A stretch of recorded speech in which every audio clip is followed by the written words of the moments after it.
Welcome to the top cut. Welcome to the top cut. Welcome to the top cut. Today's episode is brought to you by Gem Accessories. Gem Accessories is one of the leading accessory manufacturers within the trading card game space. Known for their deck boxes, Gem also has an amazing lineup of binders, backpacks, and more. Some of our personal favorites include the new KLRZ Icons deck boxes, the Secrets binder, and the Jaguar and Puma backpacks. But don't just take it from us, check out some of these reviews on screen. For all these amazing products and more, be sure to check out Gem Accessories using the link in the description down below or on Twitter at XGemAccessories. Again, the description down below or on Twitter at XGemAccessories. Hello, everybody, and welcome into today's episode of the Top Cut Yu-Gi-Oh! Podcast. My name is Sunny. I'm, of course, here with my wonderful co-host, Giant Skyhawk. Hello, I'm Giant Skyhawk. And, of course, before we get too far in, let's say a wonderful thank you to all of our sponsors. So, of course, a huge thank you to Gem Accessories. And, of course, thank you to ETB Games and Steelfox Games for their continued support of the podcast. Of course, if you are going to get yourself any new sleeves or anything of that sort, be sure to check out our Dragon Shield affiliate link in the description down below. Just click it before you shop. It costs you nothing extra to support the channel. And of course, if you want to go that extra mile, you can be sure to check out our Patreon, which we have a link in the description too down below. You get an extra episode every single week. And of course, with that said, let's go ahead and get on into the episodes. Let's get rocking. So, absolutely. So today, we're going to start off with a little bit of announcements, I would say, from the Konami TCG. So, first off, we have the announcement of something that I just said, Konami TCG. This is not TCG, this is Master Duel. So, we have the announcement of the Master Duel World Championship, as well as some qualifiers. So, we have it in 2 stages, or I guess it's 2 stages. Yeah, 2 stages. Okay. So and I guess you can just play, it's like its own ladder, I guess. Yeah, it works very similar to if anybody has ever played Duel Links around like KC Cup season. It's basically just like KC Cup, but for like Worlds qualifier. So the first stage, you just have to get to D-level max, which is just winning a bunch of matches basically. And then level 2 is where you have the qualifiers. Depending on your region, either the first place player during the second stage. I think the second stage is a period of 72 hours, and your goal is to just have like the highest score possible. So, like for example, if you're Japan region, the first place and the second place players will qualify for Worlds. Same with North America, and then Europe / Middle East / Australia and Africa, but Latin America and then the rest of Asia, only first place makes it. So a total of 8 people here qualify for Worlds. Each of those 8 players will be able to choose 2 teammates of anybody they want. So for example, in NA, I know Jesse Cotton and Pac have come out and said, I will play for your team if you qualify for Worlds. I don't know how accurate that still is, but I'm pretty sure both of them are on record as being like, hey, if you're looking for a teammate. The weird stipulation here is... That's really funny. It is very funny. The weird stipulation here is that if a player has qualified for Worlds in one category, they can't play in the other one. So you can't take someone who ends up qualifying for Worlds in like TCG. So you can only play in Duel Links, Master Duel, or TCG. You can't play on multiple, which I guess makes sense for time reasons, but I think is still very funny that they included that in the rules. Even if you're not like... my last bit on this is like, even if you're not planning on like grinding out day 2, you might as well do day 1. The gem rewards are really good. You get a bunch of random stuff, so I'd say worth it to play unless you hate tier. So my question then becomes, and this is gonna sound ridiculous because it doesn't really apply to me. I know that there's a general rule of thumb that if you are banned in the TCG, not only can you not even enter the event itself, you can't enter the venue.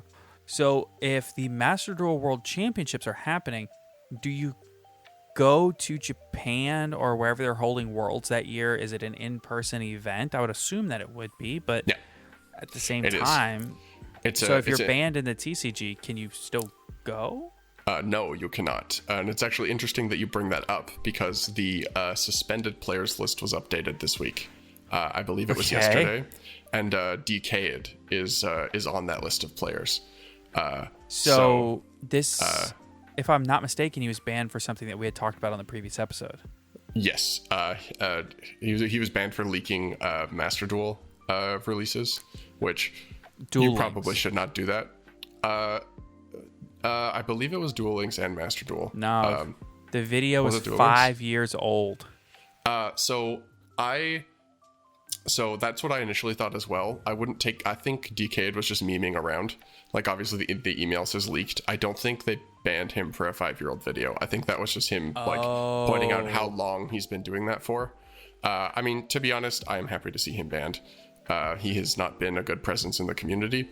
And but yeah, this means that he will not be present at Worlds, for example. So it does prevent you from participating at that event. I don't know enough about DK to have an opinion on him. The only thing I've heard about him is his the thing that happened between him and Coder. Mm-hmm. So I don't know enough about him, his community, his presence, because I don't play Duel Links to know anything about whether or not I care about him being banned. I think that I will say that I always believe that seeing a content creator banned for, in my opinion, what is essentially journalism is a very, very slippery slope, and it is a very risky proposition because, and this is something that I talked about when Tatsum was banned. He was banned for 4 years, 3 for leaks and 1 for online harassment, they said.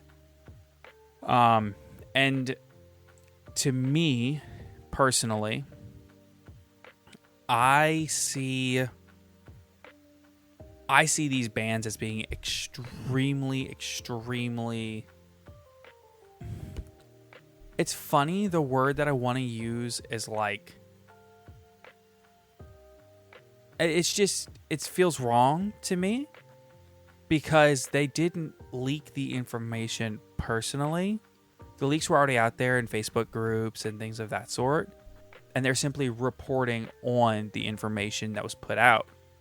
So for me, I worry about the broad-reaching scope that these policies will have, and it's kind of like if there is a breach in information within the United States federal government, the breach then gets brought to a journalist who reports on it. This is why, in the United States at least, we have what's called a whistleblower law, which essentially, I'm pretty sure that's what it's called. I could be wrong. My understanding is essentially that if you have a whistleblower on something that is a crime or is not right, and it gets brought to the press can't be prosecuted for reporting on it because that is just their journalistic duty to report information to the public. And in a lot of ways, I see these leaks as the same thing. It is our responsibility as creators, and what we're essentially doing is documenting the things happening in the game. We report on ban lists. We report on high-level tournaments and events. We report on all these things. And so for me, it hurts a lot to see what... And I'm not going to say I'm a journalist. I'm not going to go that far, and I don't think you would either. But for us to report on something that is out there, and for us to face these kinds of ramifications for it, it's disheartening, for sure. Right. So one thing I will say is I completely agree with you. We have no disagreements. I think the reason that they banned him sucks. I'm happy that he's gone because, again, I have misgivings. But absolutely, I think that the new policy is extremely ridiculous. I think dinging people for being the source of leaks absolutely is fair. Because that's a matter of contract. That's a matter of being somewhere where you're not supposed to be. For me, but that's fair. At the same time, sharing... you talk about banning somebody like that. Somebody that works for Konami is not even supposed to participate in tournaments in the first place. Right. That's kind of the issue. I will say I think the policy sucks. It's completely within Konami's right to do so, because it's not being banned from Yu-Gi-Oh events is not a legal consequence. Like, right. So it's not like they could ding anybody for any reason if they really wanted to, right? Which has always been the case. But I agree that the policy sucks. But anyway, if you want to qualify for Worlds, go play Master Duel for the next 2 weeks. Non-stop, religiously. And don't post leaks about upcoming cards that may or may not be in that set. Never. So the next thing that we have to talk about is, I believe, the Fire King structure deck that got announced. Yes! Onslaught of the Fire King. Yes! I'm so excited for this. I'll admit I'm a pretty big fan of Fire Kings myself. I've never played the deck, but I have good memories of the deck on release. The only issue is that Coach Soldier Wolfbark was like a $40 card because it was played in Fire Fist. Remember when that was like one of the best cards in the game was Wolfbark? A simpler time. I do remember that vividly. I remember us going to YCS Austin 2013, and it was very funny. Caleb played Fire Kings at that event, and our friend Justin played Fire Fist at the event, and Fire Fist went on to win. Fire Fist went on to win that event. I love Bear. I love Fire Fist, but Fire King. Personally, I'm excited about this because of Ulti Bear is one of the best looking cards ever. It is a beautiful card. Tenki too is a gorgeous one. Absolutely. I'm more excited about the Fire King structure deck because it has implications for Dinosaur. Fire King Island is a card that has been traditionally very playable. It also has a lot of interesting applications for stuff like Cosmo. What I think is cool about the way that Fire Kings are set up is that there is so much they could do to blend it with lots of these destructive decks, like a Nephthys, for example, is something that they could weave support into. It's also a fire theme. So I think it will be cool to see how the new support kind of blends itself into this like pile of decks that has started to coalesce around destruction. And honestly, I think a Garunix return would be cool. Really, like, just more main deck monsters, more stuff to do would be sick. I'm really excited for this. So the deck says that it's going to be, I think it says, no, it doesn't say how many cards, but I would imagine that there would be potentially a couple of extra deck cards here, no? Maybe. Fire Kings has never had extra deck cards. Right, exactly. I mean, I could see a link or two here. Yeah, I will say there is precedent for structure deck R's not having extra deck cards in them, though. Like the Dinosaur structure deck was one of the first ones, and that didn't have any extra deck monsters. Dark World didn't, and I don't think the Machina one did. Yeah.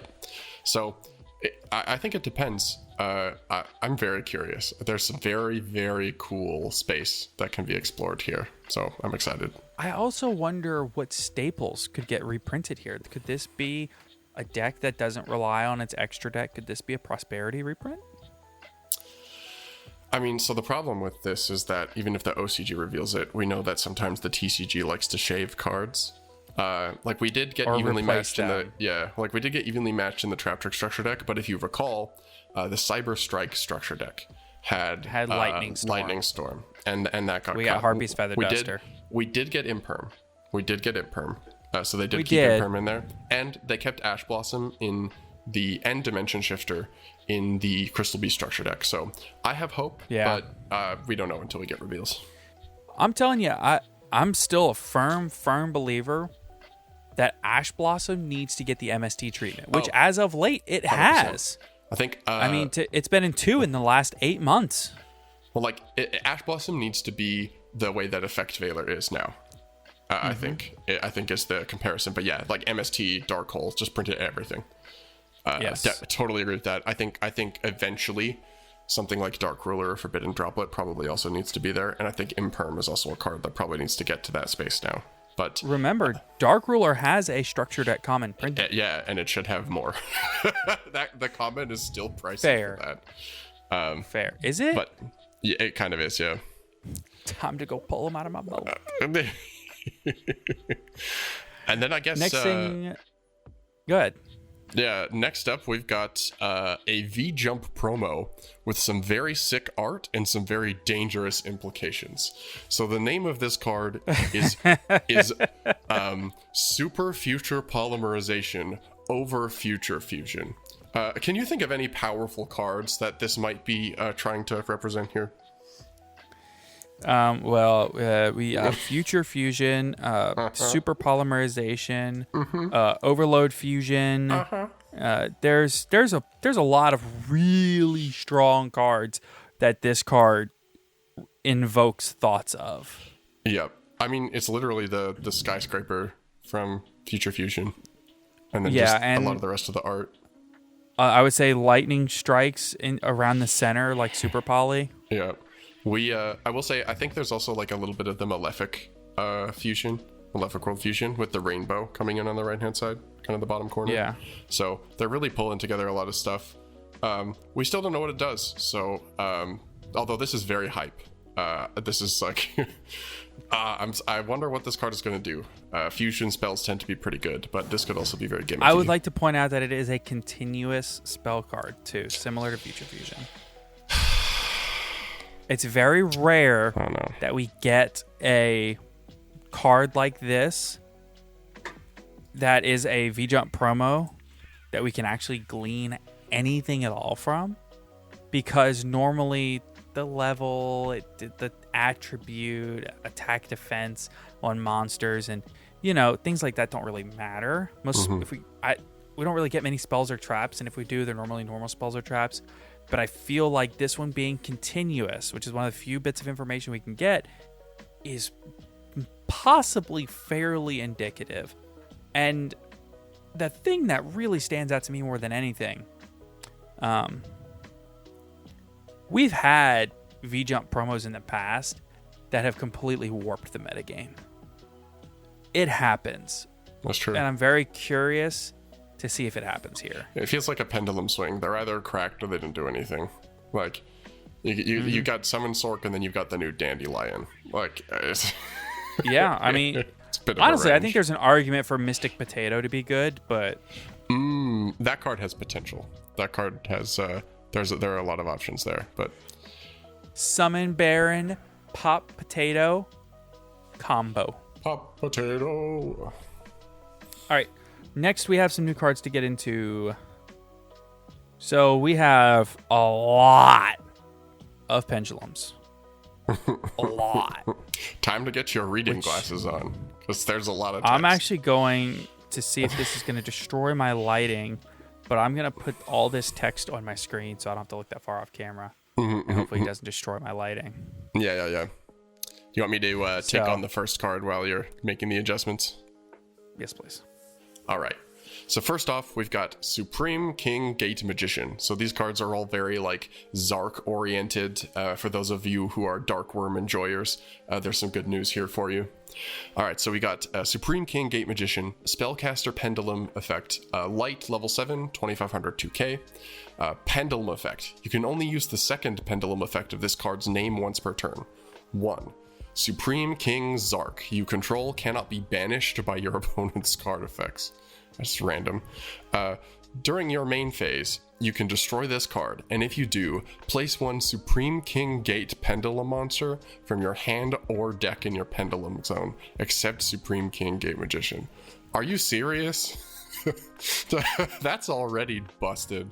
That gets you 0. Say, this feels good. Like, that gets you 0 or infinity. That's ridiculous. And then more cards, maybe. Monster effect. You can only use the first and second monster effect, and it gives you like a material in the extra deck.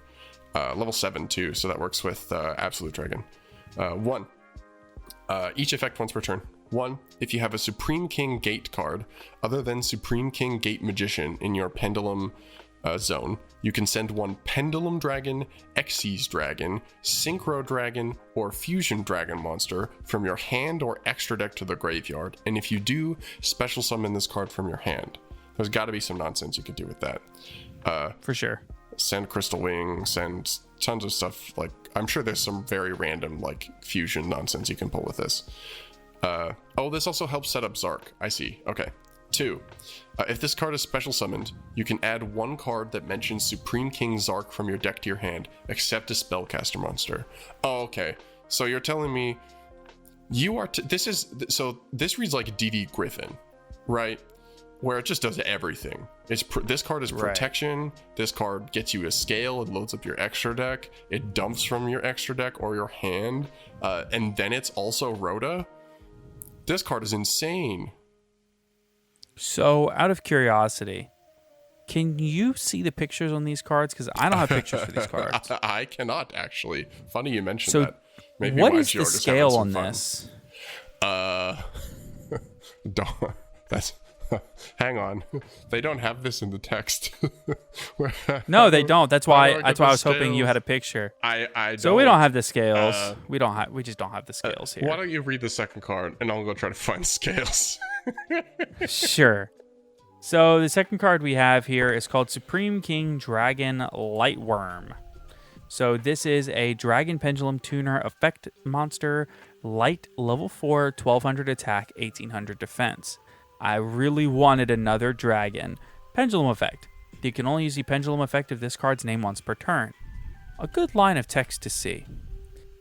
If a monster is special summoned and you control Supreme King, Zark, and another pendulum monster, you can special summon this card. Then you can choose one other pendulum monster you control, and the attribute and level of that monster or this card become the attribute and level of the other. Special summoned and you control Zark and another pendulum. Special. Choose another. Okay. Okay, I see. It's a manipulation. Monster effect. You can only use the first and second monster effect of this card's name once per turn. 1. If this card is normal or special summoned, you can add one face-up Supreme King Dragon or Supreme King Gate Pendulum monster from your extra deck to your hand. Then immediately after this effect resolves, you can synchro or Z-summon one Supreme King Dragon monster. 2. If a face-up Pendulum monster is destroyed by battle or card effect, while this card is in your face-up extra deck, you can add this card to your hand. These cards are actually just nuts. Yeah, I don't know anything about this deck, what this deck does, what this deck aims to do. I don't know. But what I do know is these cards are insane. Like they do everything. This is like an unbelievable resource loop, right? Like the fact that if like you pop this, like you get this in your extra deck. The fact that like if you pop another card with a different scale, right? You just add this back to your hand. This kind of gets around the have to pendulum summon to like link zones restriction because you're just adding this card back to your hand. It's also level 4, which is just stupid. They're just insane. And I have the scales, by the way. Excellent. Shout out to you / Villabulos Champ on Reddit who added the scales to their translations. Buddy, I'm just going to say, you started with / and I realized you were reading off a Reddit username, and I was like, you better be careful. That's why I checked first, don't you worry. You read the wrong Reddit username, and you could get us canceled. That's what I'm here for, to not do that. Okay, so the scales for the first one, the level 7, it's a 1-1-1 scale. And then the Lightworm, which is the level 4 that Sunny just read off, is an 8 scale. Okay. All right. So this is Big Boss Man coming up next. Here, you ready for this name? It's a good one. I just read the name. Heavenly Supreme King, Odd Eyes Arc Ray Dragon. I cannot wait to see how the TCG will fit this into the text box for the name. Dude, that's so funny because that's a completely different name from what they have on YG.org. Oh, really? What do they have on YG.org? Yeah. I should probably be reading the text from YG.org, actually. Oh, Supreme it's even more, Celestial it's even more King, ridiculous. Odd Eyes Arc Ray Dragon. Supreme Celestial King, Odd Eyes Arc Ray Dragon. Okay. You gotta admire their uniqueness with the names. This is starting to get to the territory of the Galaxy Eyes monsters, which are insane. Let me just take this dartboard here with a bunch of words on it. Let's see what we got. Celestial, perfect. What's next? King, awesome. Anyway, so this card is amazing. This card is a Dragon Fusion Pendulum Effect monster. Incredible. Light, level 12. It's 4,000 attack and defense.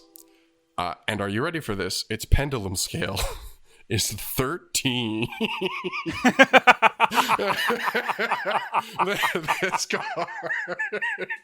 This card is scale 13. What are you going to use this for? Okay. Everything. Everything. Literally everything, I guess. That's like the ones with the pendulum scale 0. Yeah. That's Fire Opalhead, scale 0. Pendulum effect. You can only use the pendulum effect of this card's name once per turn. 1. If you have 2 cards in your pendulum zone, you can special summon this card. Then you can shuffle 1 card from your pendulum zone into the deck. Then if it was returned to your extra deck, you can special summon it, ignoring its summoning conditions. So if you get this thing in the scale and you get another like extra deck pendulum in the scale, you just get to have both of them. That's very stupid. I'm sure there's some way to abuse that.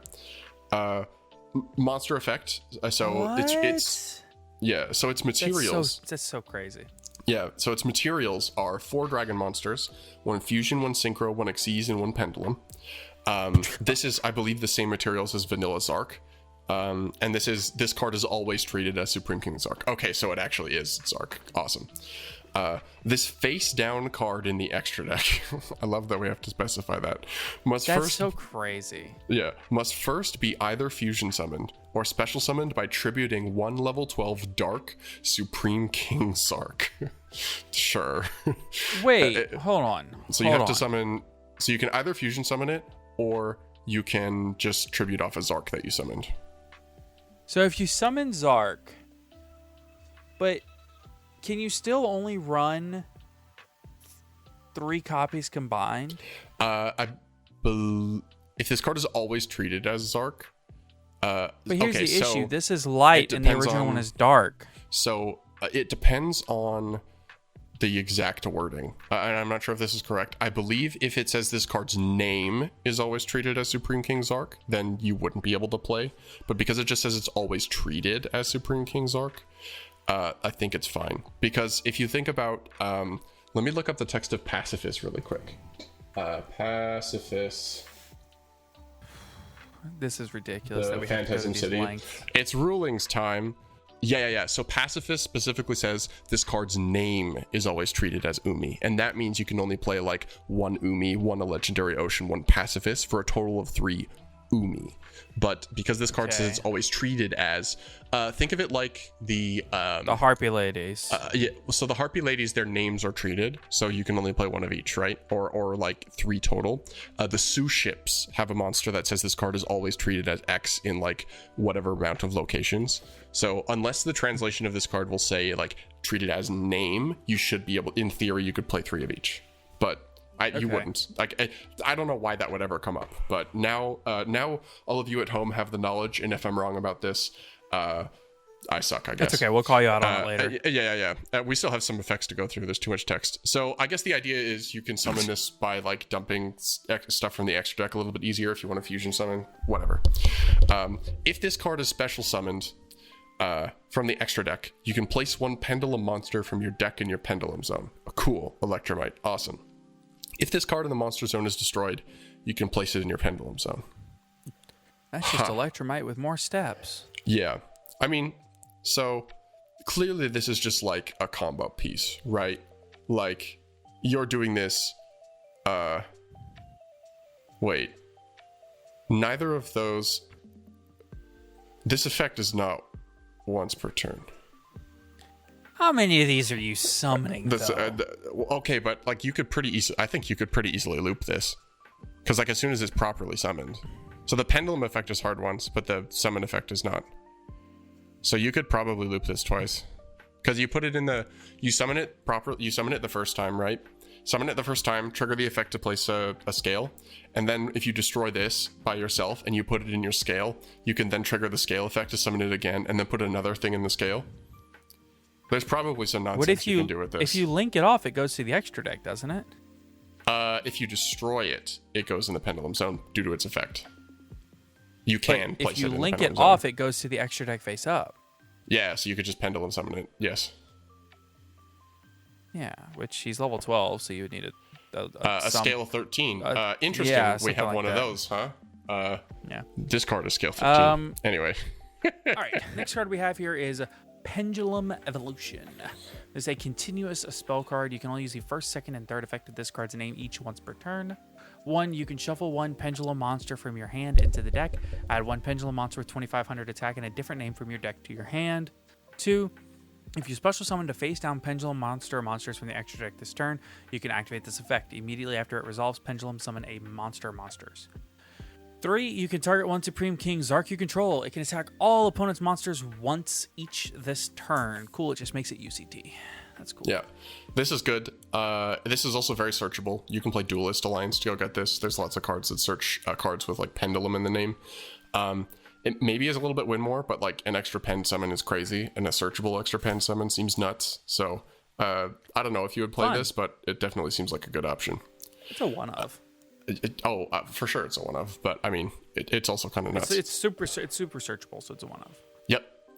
Anyway, so next up we've got a quick play spell, the Light Winged Dragon. You can only activate 1 card with this name per turn. During the main phase, add 1 Supreme King Dragon or Supreme King Gate Pendulum monster from your deck to your hand, or if you control Zark, you can special summon it instead. Oh, so we just get Rhoda for some of the strongest starters ever? That's crazy. No, you don't. You get a quick play Rhoda. I see. And if you've already done your setup, it's just E-Telly. That's cool. It's quick launch. Crazy. Yep. Next we have Miracle of the Supreme King. Normal Trap. Ooh, purple cards. If you control Supreme King Zark, activate one of these effects. Destroy 1 Supreme King Zark you control, and if you do, special summon 1 Odd Eyes Pendulum monster, or 1 Light Supreme King Zark from your deck or extra deck, ignoring its summoning conditions. Place 1 face-up Pendulum monster from your extra deck in your Pendulum zone, or set 1 quick play spell directly from your deck. You can only... Any quick play spell. You can only use each effect of this card. It just says 1 quick play spell. It doesn't... it can be any...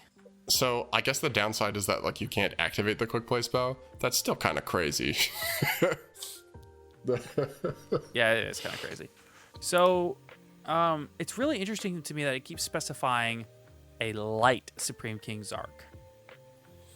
Yeah, because that's the new extra deck version, right? I imagine it's to prevent you from like doing like Zark into Zark into Zark on the same one. Maybe they want you to rotate between the two. I don't know. It is interesting, though. We also have another purple card. It's the last one in the set here. Soul of the Supreme Celestial King. Normal trap. Hard once per turn. 1. Tribute 1 Spellcaster. Pendulum monster with 2500 original attack.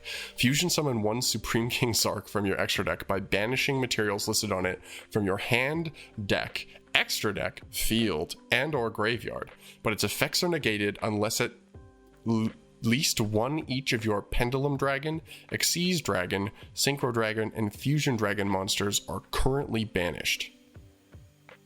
So this just lets... They didn't get a trap card that lets them cheat out Zark. They got 2 of them.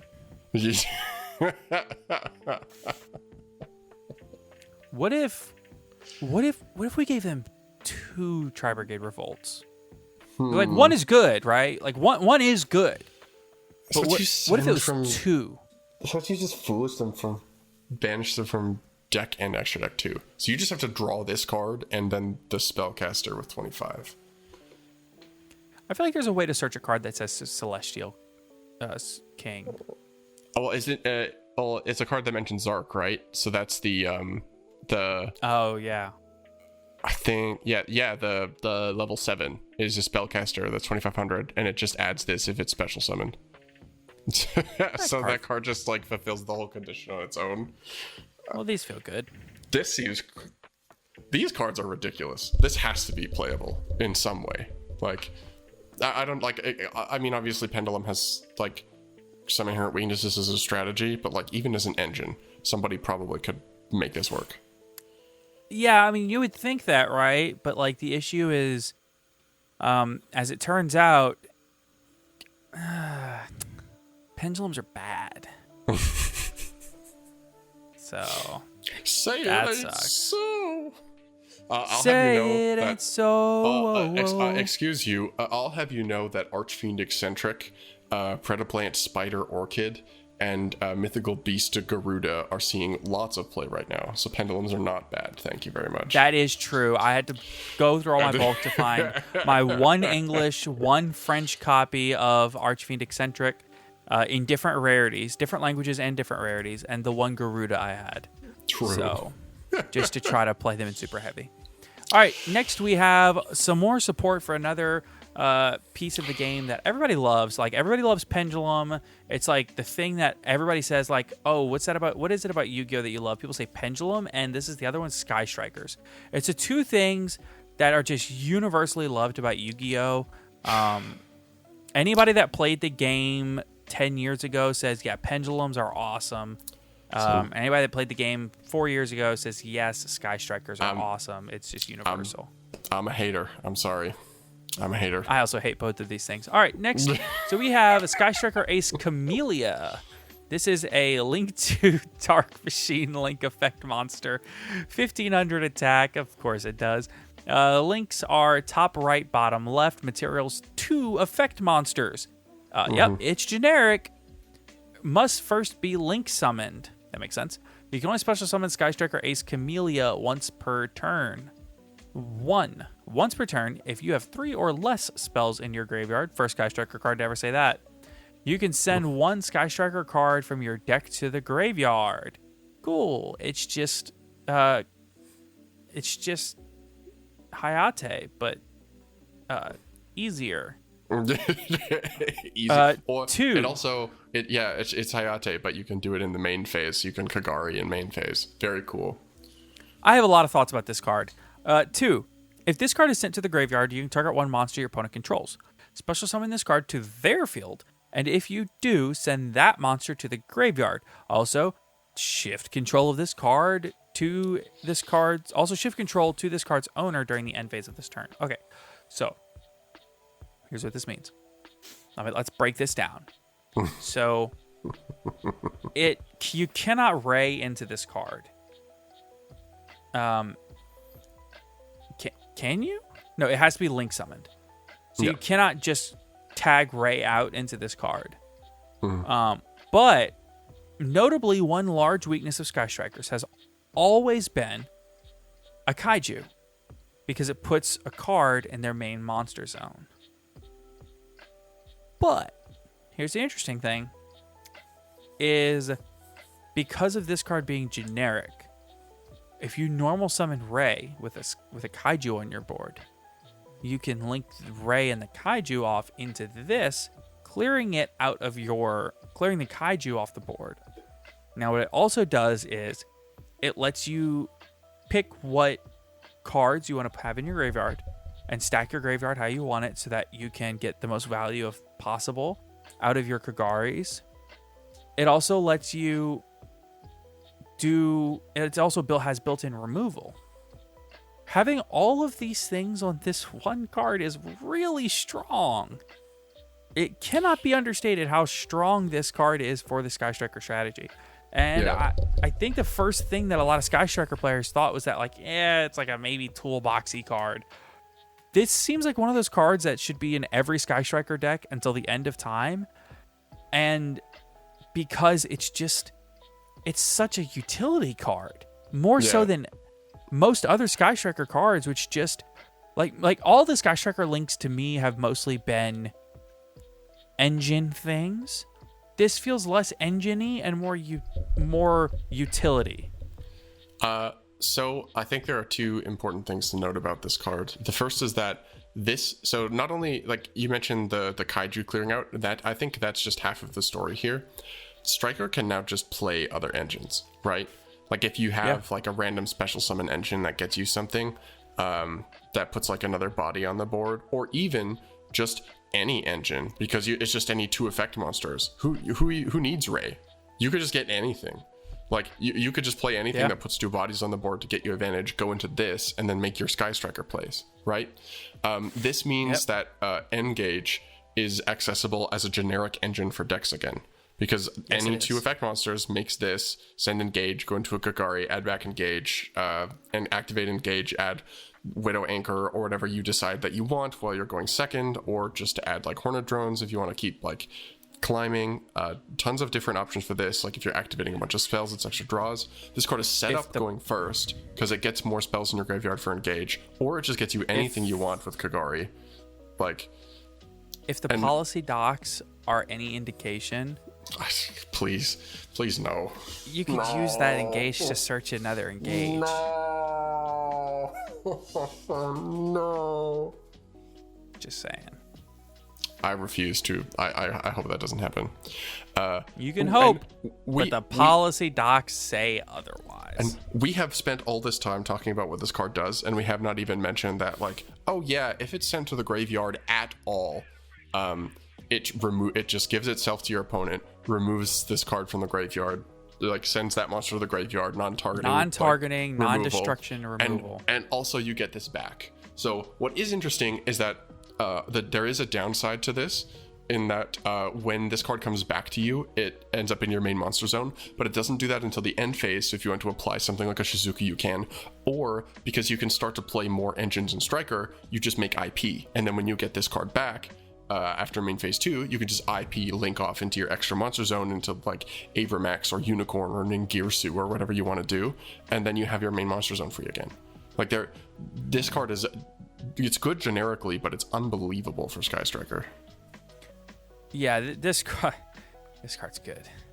This thing good. Anyway, enough about you Striker. could really see the rise of like a 4 or 5 card striker engine in spell card heavy decks that can put out a monster quickly. Think Runic, right? Think Runic with this card. Really, you could like normal Mole Cricket, use Mole Cricket to get Camellia, use Camellia to send the trap card, search the spell card. Then you use a Runic card to summon Hugin. Or yeah, it's Hugin. Use Hugin you can discard the trap card to search the field spell. Link those two off into this. Use this to send engage. Link this off into Kagari, get back the engage, and then if I said you discard the trap, you'd have to have a non-spell card discard, because you have to only have 2 spell cards in your graveyard to send the engage. And when you add the engage back, you need a way to have another spell card in your graveyard, which I don't know how Runic could possibly do that. But the point is, toss format will never end. The possibilities are endless. Yeah, you can literally use this to just draw 2 extra cards and end up like it lets you go plus multiple times in decks that don't really need to do this in anything. Like this is not a big commitment in main or extra deck. It's like a 3-card commitment in the main and a 2-card commitment in the extra. This is it's really insane.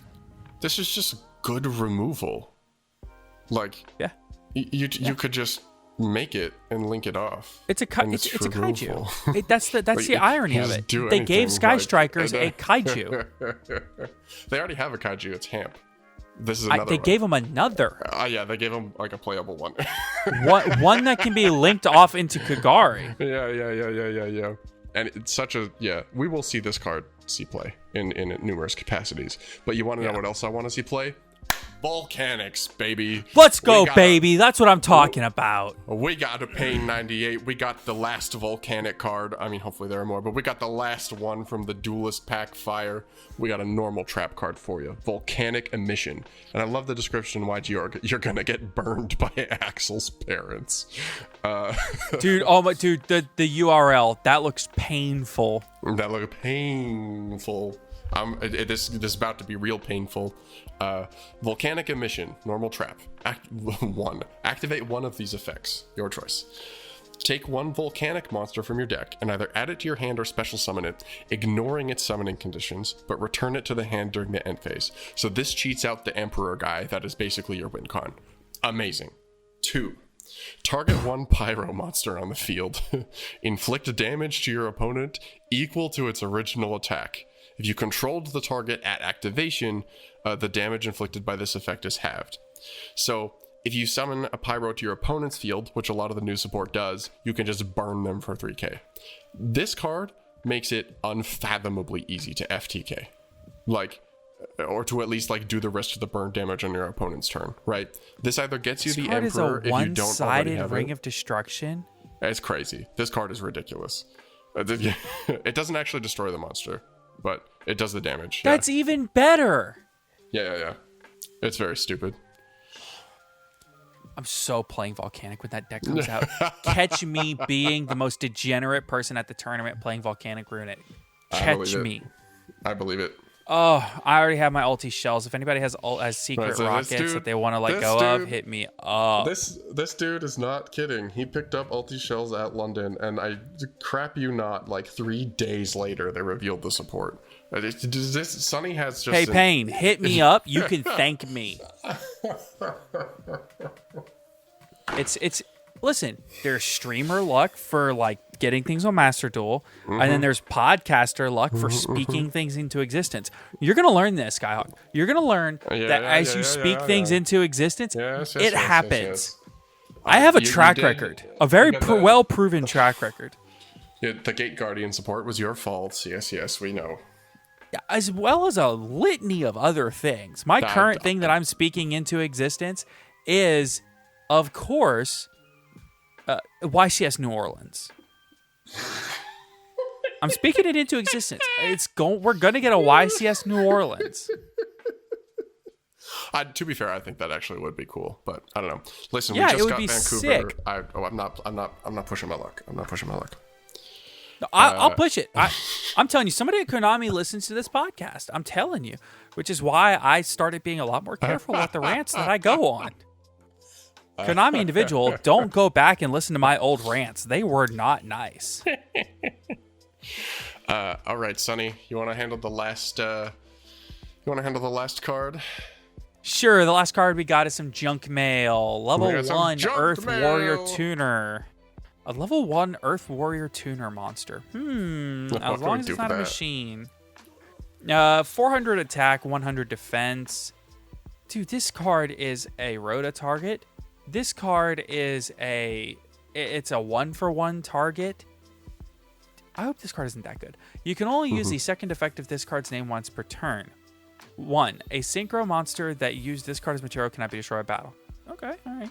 If this card is in your graveyard, you control a synchro monster whose original name includes Warrior, Synchron, or Stardust, except during the turn this card was sent to the graveyard. You can special summon this card but banish it when it leaves the field.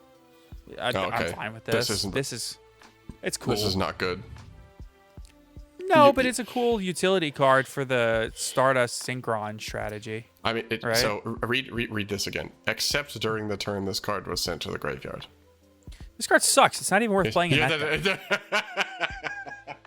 You have to do it. You have to do it the next turn. I don't think this card is very good.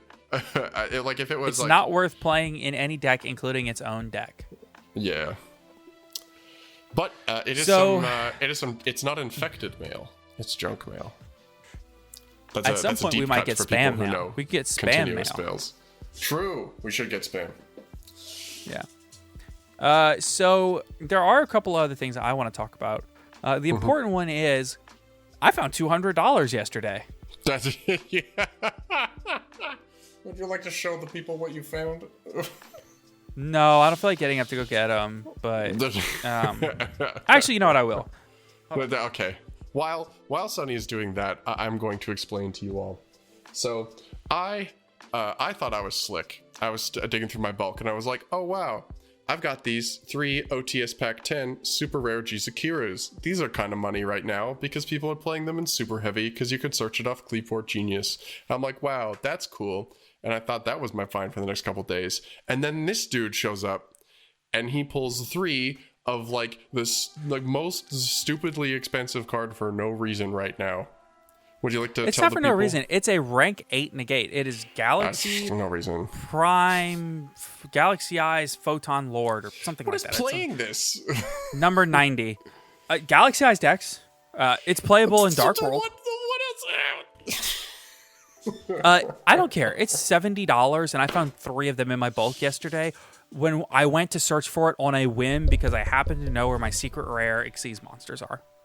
Number 90, whatever, Photon Lord. I'm very happy. It is. So anyway, amazing. if you need one of these, they're $70. I'm selling them for $60. Hit me. Always on the hustle.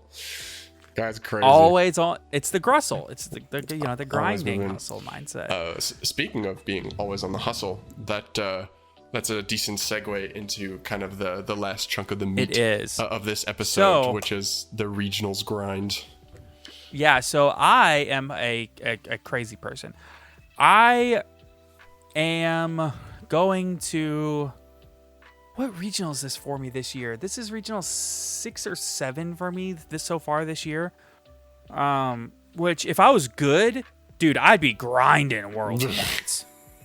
I'm telling you, dude. I would have at least, like... if I was good, I'd have at least, like 100. Easy. Mm-hmm. Because, I mean, some of these regionals are cutting, like, top 64. But, essentially... Well, let's see. I've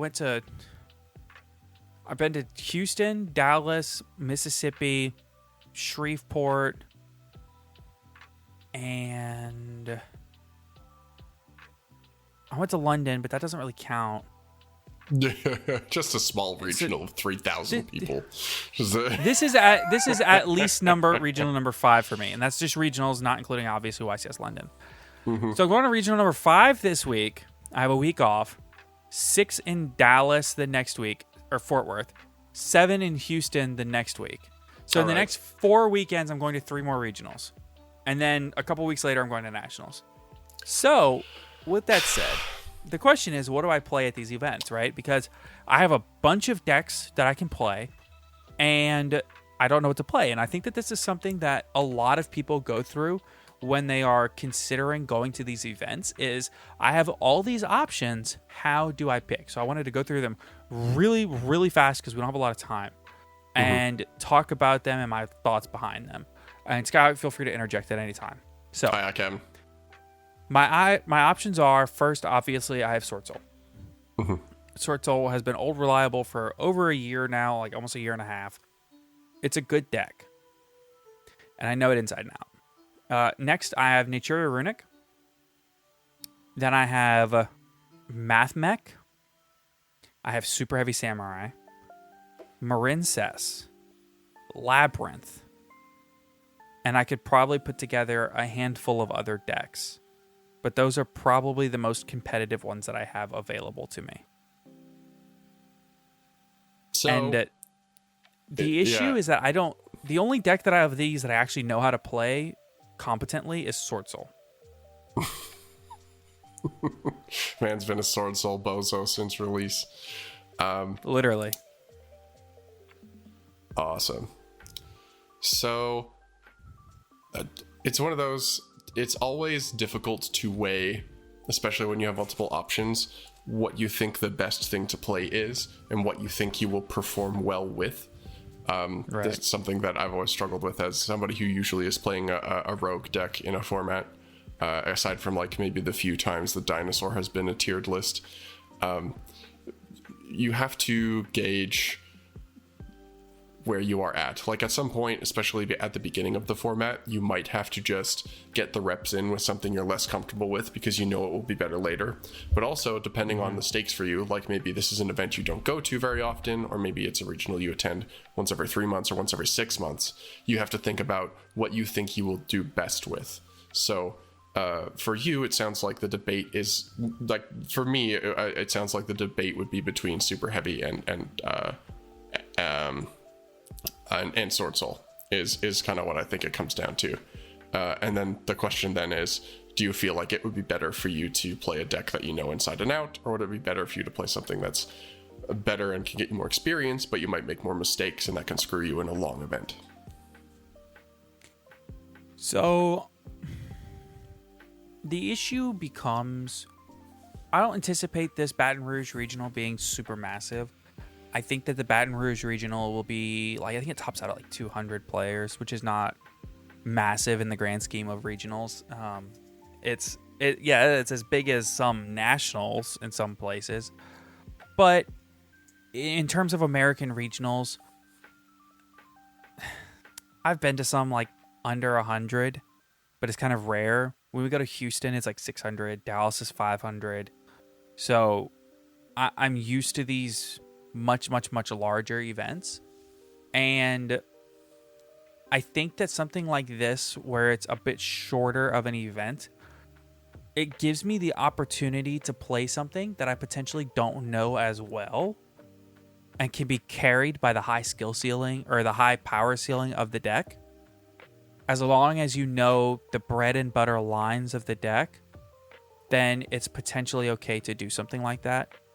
I think playing a deck with a little bit lower power ceiling that you are much more comfortable with and you trust yourself to make less mistakes throughout the day can be something that's worth that you can work with in an event that's a lot larger.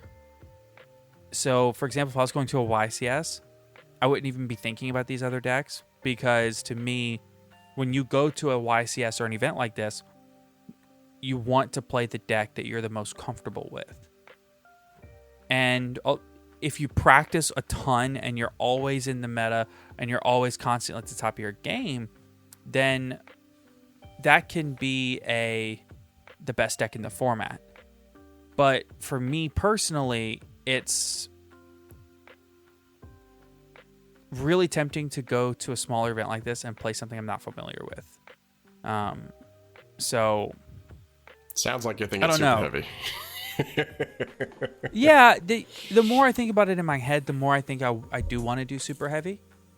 But it's intimidating putting something new together, and I can't speak for everybody, but this is something I struggle with a lot, is putting together that new deck and trying it out and getting my legs under it. There's this moment when you build a new deck where you're excited, right? You're really excited because you have something new put together, but you're also pretty terrified because it's imposing learning a new deck, and it can be a lot to take in, especially in today's Yu-Gi-Oh! That's why I don't switch decks very often. I can't go from one deck to another and swap back and forth like this. I have to put put myself in the mindset of that new deck. Yeah, as someone who played Dinosaur for probably like 7 years before picking up something else, I totally get that mindset. It definitely, and especially when you are used to understanding the intricacies of something that in a way that maybe nobody else alive does, or at least very close to. Not having that knowledge on hand when you are trying something new makes it very difficult to stick with it. You definitely should. Yeah. Like, for example, the last 3 months or so, I've been on a Crystal Beast kick, and learning the intricacies of how that stuff functions has been so good for like broadening my horizons as a player. It's something that you should be actively trying to do in terms of challenging yourself. That said, you still need to think about what's going to get you the best results, because ultimately your goal is to do well. Unless you are like, I want to try something kind of weird, or like your goal is to do something like our good friend Nash does, where he's like, I took Ishizu Volcan or like Ishizu Laval to a regional, right? Like that's a different mindset that you're putting yourself in when you do that kind of stuff. But it sounds like you're leaning super heavy, but I know you, and you could also just flip on a dime and join the activate Ashina people again. Listen, Lord knows I've had this decision in front of me and flipped on a dime countless times. Mm-hmm. The deck that I know best aside from Sword Soul is probably Naturia Runic, but wow, Naturia is really bad right now. It fell off. Runic, we talked about this last episode, but Runic just has fallen off. Yeah, it has. So there's one last little thing that I want to cover before we leave the podcast, because I promised our moderator that we would actually remember to do these polls. So the poll question is, with Super Heavy Samurai staking its claim to the new format and it having to cycle Soul Piercer to go combo, is Blinding Abyss Dweller good enough this format? Your choices are A, make it going first. It had a nice overlap with the Brandon matchup. B, it is a toolbox card. You must play it if possible, but you only make it once you know the matchup. C, it is not good enough into enough matchups to include. D, Dweller bad. Simple as that. I think it's for me. That's how I feel about Abyss Dweller. I think it's. I think my answer is once you know the matchup. I think blind. If you're making a rank 4, like I think you can make an argument that Tornado Dragon might be better than Dweller right now. Honestly, that's a great point.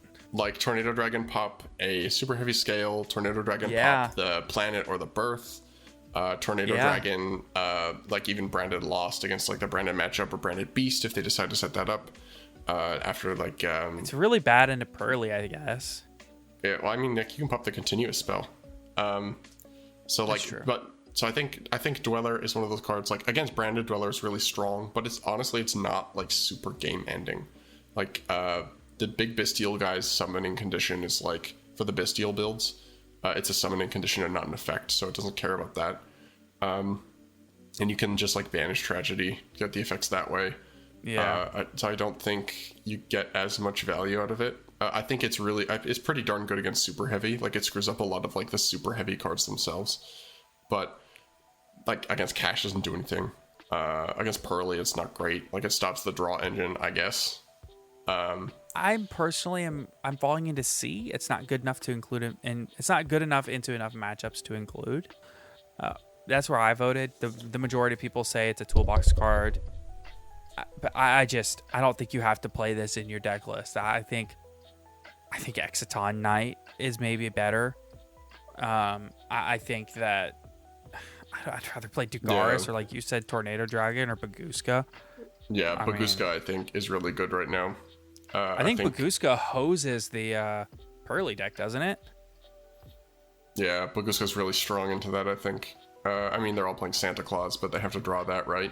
And the other thing is that a lot of the non-engine in the format doesn't really interact with Baguska. Like, non-activated effect, so Gamma isn't a thing. I believe the detach is mandatory, so maybe you can ogre that, but if you're ogring the Baguska standby effect, you've probably already lost. The only card really is Imperm, and I think if there is like a hand trap that people are cutting, it's Imperm. If they decide that they're shaving stuff off, it's like Ogre, Imperm, or Ash kind of hits that like shave off spot.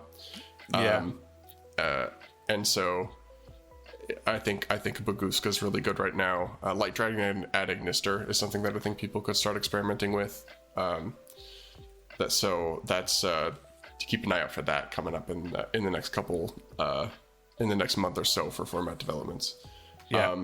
But I think there are definitely better cards than Dweller that you could be playing at the rank 4 spot.